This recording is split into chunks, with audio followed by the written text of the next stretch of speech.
Coordination committee, जिसमें कि engineer से लेकर जो हमारे डाउन द लाइन स्टाफ है, चाहे वो फील्ड स्टाफ में हमारा डेली वेजर क्यों ना हो, टेक्नीशियन क्यों ना हो, लाइन इरेक्टर क्यों ना हो, ड्राफ्ट्समैन क्यों ना हो, क्लरिकल कैडर क्यों ना हो, सारे शाना बचाना एक प्लेटफॉर्म पे पावर एम्प्लॉयज कोऑर्डिनेशन कमेटी के बैनर के तले लगातार पिछले 4 वर्षों से पावर डिपार्टमेंट के जो मुद्दे हैं उनके लिए लड़ाई और संघर्ष की जो कहानी है आज तक आपने जो देखी है, सुनी है और जिस तरीके से हमें इसे आगे बढ़ाया है उसके आप गवाह भी हैं। आज उसी कड़ी में ये प्रेस कॉन्फ्रेंस करना बहुत जरूरी हो गया था, क्योंकि जिस तरीके से 23 साल से जो डेली वेजर आज भी डेली वेजर है और सरकार जो है उसके प्रति, पावर डिपार्टमेंट के प्रति जिस तरीके से सौतेला व्यवहार कर रही है, और हमारे जो 23 साल से जो 98 का भी डेली वेजर आज जम्मू प्रांत में अभी भी डेली वेजर की पोजीशन पे है, उसको जस्टिस की जरूरत है। हम देश से विदेश से कंसल्टेंट्स को बुला रहे हैं पावर के सिनेरियो को इंप्रूव करने के लिए, हम उसका वेलकम करते हैं, हम उसके साथ बिल्कुल कोऑपरेट करते हैं। लेकिन ग्राउंड पे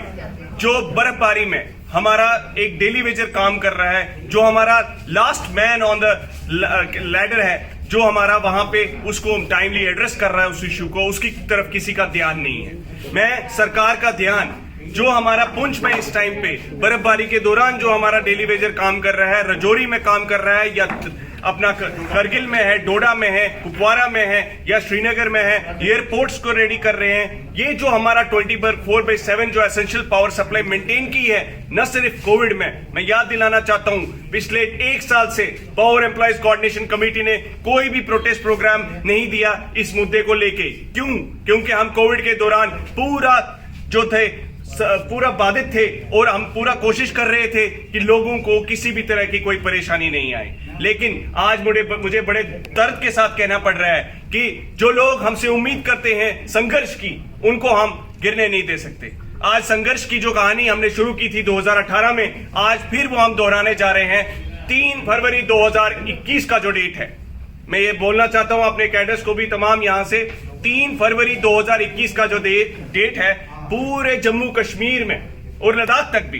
जो हमारे सारे कैडर्स के मुलाजिम हैं, चाहे वो क्लरिकल कैडर हो, टेक्निकल कैडर हो, इंजीनियरिंग कैडर हो, चाहे डेली वेजर्स हो, शाना बशाना एक प्लेटफॉर्म पे आके एक जोरदार मैसेज गवर्नमेंट को देंगे in the form of A protest demonstration जो पूरे दिन का रहेगा। और उसके माध्यम से हम ये गवर्नमेंट को एक स्ट्रांग मैसेज देना चाहते हैं कि 23 साल से जो डेली वेजर है आज भी उसकी वजह से पूरे डिपार्टमेंट की शान है, और उसको अब हम और उसकी जो है इनजस्टिस बर्दाश्त नहीं कर सकते। हमें भी जवाब देना है। मैं एक इंजीनियर होने के नाते मेरा दायित्व है कि जिस इंसान के बल पे मैं अपनी ड्यूटीज को अच्छे से एग्जीक्यूट करवा पा रहा हूं, उसको अंजाम तक पहुंचा पा रहा हूं, उसके लिए भी आवाज उठाना बहुत जरूरी है। और आज मेरे साथ पावर एम्प्लॉयज कोऑर्डिनेशन कमेटी में हमारे साथ डिप्लोमा इंजीनियर्स के प्रेसिडेंट, मैं जनरल सेक्रेटरी ग्रेजुएट इंजीनियर्स का, ड्राफ्ट्समैन एसोसिएशन के हमारे बलबीर जी यहाँ हैं, तरुण जी यहाँ पे हैं, संजीव बाली जी प्रोविंशियल एम्प्लॉयज के प्रेसिडेंट हैं, हमारे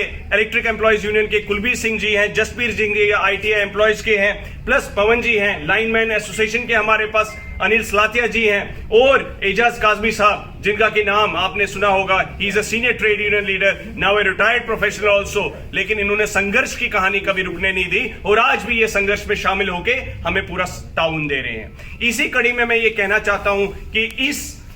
जो आज की प्रेस कॉन्फ्रेंस है उसमें 7 दिन का टाइम अभी 3 तारीख तक बचता है। इस 7 दिन के दौरान मैं चाहता हूं श्रीमान ऑनरेबल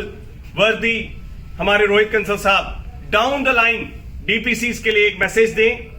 जो हमारे चीफ इंजीनियर्स हैं, हमारे जो एमडीज हैं, कि ये जो डीपीसीज, देखिए हमारे यहां 10,000 के करीब वैकेंसीज खाली हैं, प्रमोशन वैकेंसीज खाली है। मुझे बताइए, किसी को वैकेंसी क्रिएट करने की जरूरत नहीं है। पीडीडी का जो रेगुलराइजेशन है, पीडीडी के जो डेली वेजेस का रेगुलराइजेशन है, ये 381 एसआरओ के तहत पूरा डिटरमाइंड है। इसके लिए किसी को कोई नया प्रावधान क्रिएट नहीं करना है, सिर्फ एक एडमिनिस्ट्रेटिव तरीके से जो एडमिनिस्ट्रेटिव मशीनरी का लकूना है आज की डेट में, पिछले 5 महीने से डीपीसी को किसी न किसी वजह से पोस्टपोन किया जा रहा है। आज उस डीपीसी को अंजाम तक इन 7 दिनों में इनको लाना पड़ेगा। ये आज हम यहां से स्ट्रॉन्ग एंड क्लियर मैसेज देना चाहते हैं कि ये जो क़यादत यहां पे है पावर एम्प्लॉयज कोऑर्डिनेशन कमेटी की, जम्मू कश्मीर और लद्दाख के साथ एक साथ मिलके, ऐसा ना हो कि हमारा जो है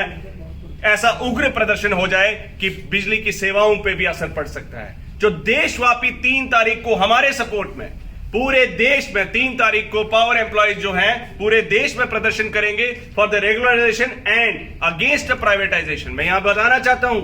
प्राइवेटाइजेशन को लेके भी गवर्नमेंट जो है, सेंट्रल गवर्नमेंट स्पेशली, बार बार जो है यूनियन टेरिटरीज के ऊपर दबाव बना रही।